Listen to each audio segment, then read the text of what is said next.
y anticiparles que a partir de mañana estará a cargo de la conducción de la economía del país el doctor Domingo Cabal.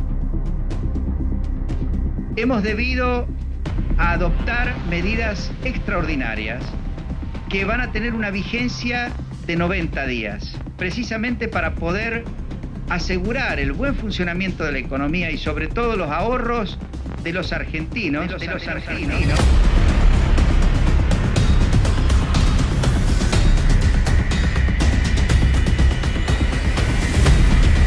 favor, que nos devuelvan la plata que nos robaron, que trabajamos. Esto es vergonzoso, cómo nos están afanando de todo H.P. Las medidas resguardan a la economía y en especial a los más débiles, preservando sus salarios y jubilaciones. Hemos salido a defendernos.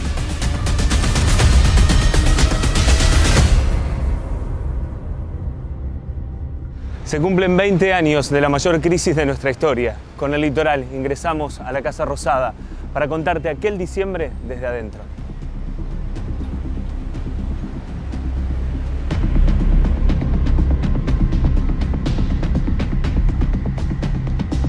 Estar en la Casa de Gobierno como periodista acreditado es algo muy especial porque siempre las cuestiones de gobierno, las decisiones, tienen un eco y una repercusión muy especial. Ya hacía varios días que venía un clima bastante complicado porque el 2 de diciembre se había impuesto el corralito, entonces había una gran efervescencia social. En ese momento, lo que yo recuerdo es que el radicalismo fundamentalmente y el propio gabinete de la Rúa lo que buscaba era tratar de armar un gobierno de consenso. Y obviamente desde el peronismo le dijeron que era imposible esa situación y que en definitiva fue lo que terminó llevando, al no encontrar ese consenso político, ese acompañamiento, terminó llevando a que de la Rúa se fuera en el helicóptero. Porque después sí, era un día en que vos veías entrar y salir funcionarios, políticos todo el tiempo, pero nadie sabía qué hacer, porque me daba la situación de que algunos funcionarios ya se daban cuenta que era una situación terminal, que no había forma de salir, ni siquiera con un diálogo con la oposición, que en ese momento era el peronismo, no iba a alcanzar. Y está claro que tampoco el peronismo se iba a querer sumar a una situación de gravedad institucional como era en ese momento. Con lo cual, creo que el presidente de la Rúa estaba solo y los funcionarios se dieron cuenta y nosotros acá adentro fue el momento que creo que nos sentimos verdaderamente solos, como que era un país que no tenía gobierno y que no tenía destino. Fue un gobierno inusual en eso, para mí que recién yo estaba haciendo mis primeras armas en el periodismo, fue inusual a la vista de lo que fue sucediendo después y también era inusual el trato con el presidente, o sea, nunca más volvimos a tener ese acceso incluso hasta el despacho presidencial. Había días que íbamos directamente hasta el despacho presidencial a conversar con el presidente. O sea, ¿Y qué les decían esos últimos días? No, se lo notaba, o sea, como que estaba ido, muchas veces se lo veía como perdido. Como que a veces interpretábamos como que no era cabal o no era consciente de la situación real que se estaba viviendo, o no lo expresaba. Pero en la mirada, el gesto perdido, la cabeza agacha muchas veces, denotaba que no era del todo consciente de lo que estaba sucediendo. Y recuerdo que el día 19 de diciembre el entonces presidente de la Rúa nos invitó a los periodistas de la casa a ir a su despacho para hacer un brindis por el tema de Navidad y Año Nuevo, una costumbre que es generalizada en todos los jefes de Estado. Bueno, recuerdo que brindamos con un poquito de champán en vasitos de plástico. El mismo presidente cerró las ventanas de su despacho presidencial y nos convidó unos caramelos. Y ese mismo día le preguntamos si se iba a declarar el estado de sitio porque era el rumor que había. Y nos negó terminantemente que no iba a haber estado de sitio.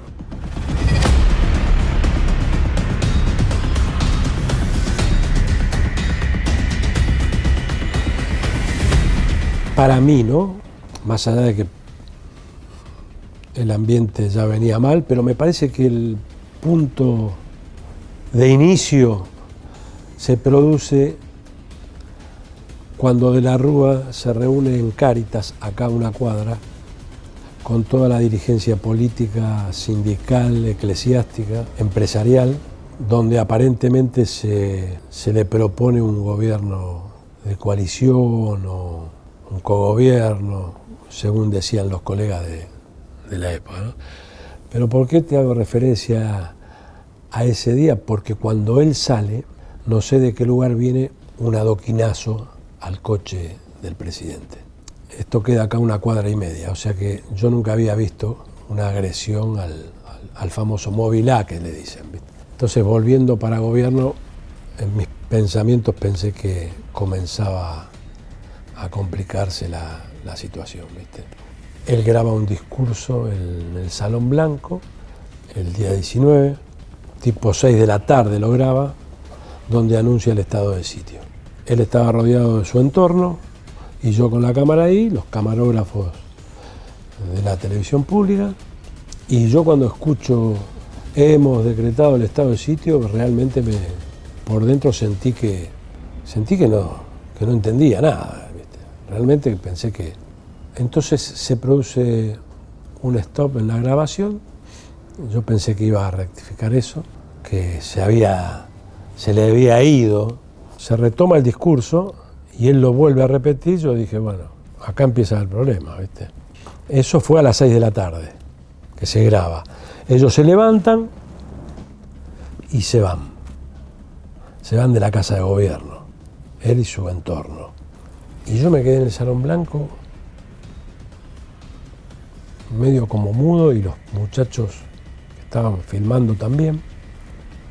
Di media vuelta y me vine para la oficina, realmente pensando lo que había escuchado, ¿viste? Yo no podía creerlo. Bueno, sale al aire el discurso, yo no recuerdo bien la hora, creo que pudo haber sido 8:30 de la noche, 9, no. Yo estaba en este lugar, automáticamente de esta ventana yo empiezo a escuchar bocinas, algunos insultos, y me asomo a la ventana y un pibe en una bicicleta empieza a gritar, bueno, cosas que no quiero reproducir. 1, 2, 3, 5, 10... y no paró más. Ya acá en la Casa de Gobierno no había nadie, se habían ido todos.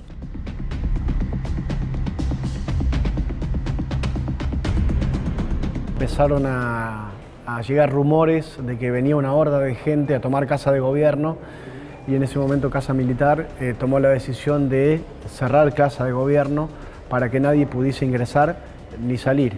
Bueno, quedamos presos acá en Casa de Gobierno, sin poder movernos y sin saber hasta qué hora íbamos a estar acá adentro, porque las imágenes y la información que nos llegaba de afuera era realmente muy conmovedora y muy inquietante.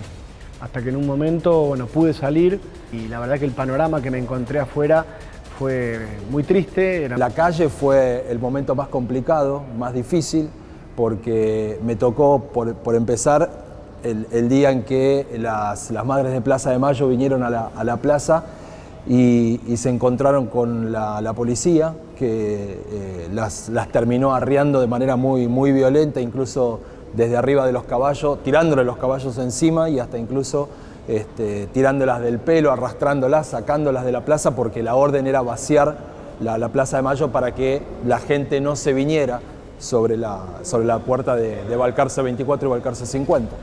Y bueno, imagínate que esa acción generó un repudio tan grande que a partir de lo que pasó con las madres de Plaza de Mayo empezó a venir la gente, y ahí fue donde se hizo realmente la situación mucho más tensa y más complicada, y donde fue el momento donde tuvimos quizás la mayor cantidad de muertos, los incidentes más graves, todo lo que pasó, no solo en la Plaza de Mayo, sino también a lo largo de la Avenida de Mayo hasta prácticamente la 9 de julio, donde estaba repleto de policías, donde la gente llegaba de todos lados, por Diagonal Norte, por Diagonal Sur, tiraban piedras, la policía respondía con balas de verdad, gases lacrimógenos, y la verdad fue un verdadero desastre y descontrol que desembocó después en en la tarde con la salida del, por aquel entonces, presidente de la Rúa, subiéndose al helicóptero, cuando el helicóptero podía aterrizar aquí en la terraza de la Casa de Gobierno y yéndose a la Quinta de Olivos. Yo siempre digo que el despacho presidencial está ubicado en otro lugar, no en este, porque si estuviese en este, capaz que escucharían un poco más lo que pasa, porque la plaza habla. Yo creo que no escucharon, y bueno, al final ya todos los conocemos, ¿no? Pero bueno, en el momento donde la represión había sido como pocas veces, yo no recuerdo un ida y vuelta entre la población, el pueblo, la gente, como lo quiera decir, y la policía. Pero bueno, esta del 19-20 fue impresionante. Y bueno, se comienza a hablar de la renuncia, y la renuncia no aparecía, bueno. Así que yo me voy para el despacho, entro a un lugar y me lo cruzo a De la Rúa. Y me dice, Víctor, bueno, te agradezco la colaboración que has tenido. Y yo dije, porque el país no sabía que el presidente había renunciado. Bueno, yo ahí automáticamente me di cuenta de que se estaba despidiendo. Me dice, vení, vamos a hacer la última foto, ¿viste? Y me lleva como del hombro al despacho, en silencio yo, ¿viste? La verdad que no... Después de haber pasado toda la noche acá, después de haber visto todo lo que vi, los gases entraban acá, nosotros no teníamos que tapar con agua, tuvimos que salir un poco al patio porque salías al patio era peor porque toda la Casa de Gobierno estaba llena de gases lacrimógenos. Me lleva hasta el escritorio y hago la última foto, que era la primera, porque la última fue subiendo a la terraza para él tomar el helicóptero que lo venía a buscar, ¿viste?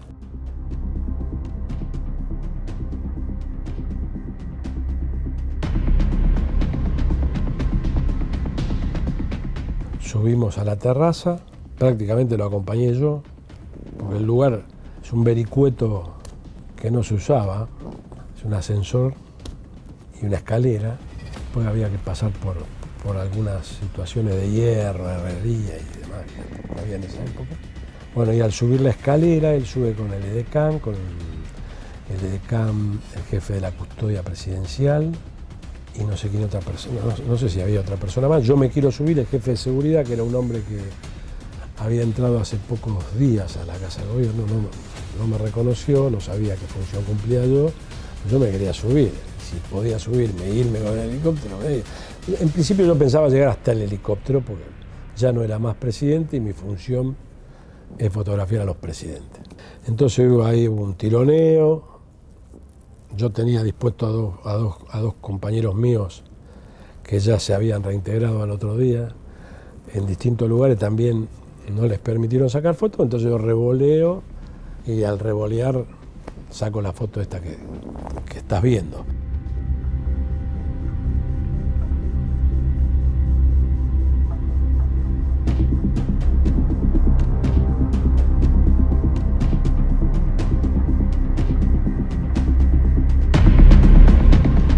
Quedo a dormir el 20 también acá porque se decía que asumía, no estaba decidido.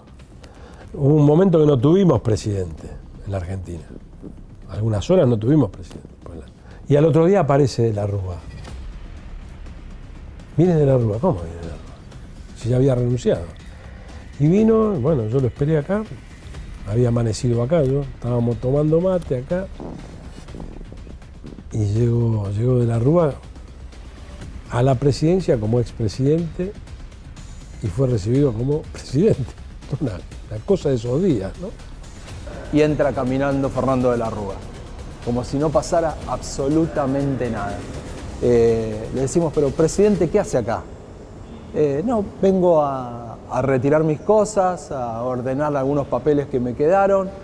¿Y podemos hablar? Dice, sí, cómo no. Terminamos haciendo una nota de fácil 20 minutos, media hora, con De la Rúa tratando de explicarnos qué había pasado y por qué se tuvo que ir en helicóptero dentro de lo que en ese momento era la cabeza del expresidente, ¿no? Que creo que no entendía la gravedad en la que estábamos y que no sabía cómo reaccionar. Pero increíblemente, un presidente que se terminó yendo en el helicóptero el día anterior, el día después vuelve como si pareciera que no pasara absolutamente nada. Doctor, ¿cuál es el futuro que ve para usted en los próximos días y bueno, una vez que ya abandone formalmente? Una etapa de mi vida donde he entregado lo mejor de mí para el país. Quiera Dios alumbrar el camino de la República. Muchas gracias. Sí. Y con la anécdota final, que cuando se va de Casa de Gobierno, aparece su vocero y demás, yo me termino quedando con una copia de la renuncia firmada por el propio de la Rúa, así como recuerdo, ¿no? Pero un mal recuerdo de un momento realmente triste, de cual fue partícipe en este mundo que te genera las noticias, las coberturas, y que a veces estás en esos momentos y en esos lugares que quedan grabados para siempre. ¿Qué imagen representa para vos el 2001? La imagen de un país destrozado, la imagen de un país que yo pensé que no se iba a recuperar, que no había códigos, no había absolutamente, se había perdido el orden en la calle, un país completamente desorientado, desordenado, en medio de un caos total, y yo en ese momento, con 20 años menos, la verdad que te replanteás qué hacer de tu vida. Yo tengo una hija que nació en el 2002, entonces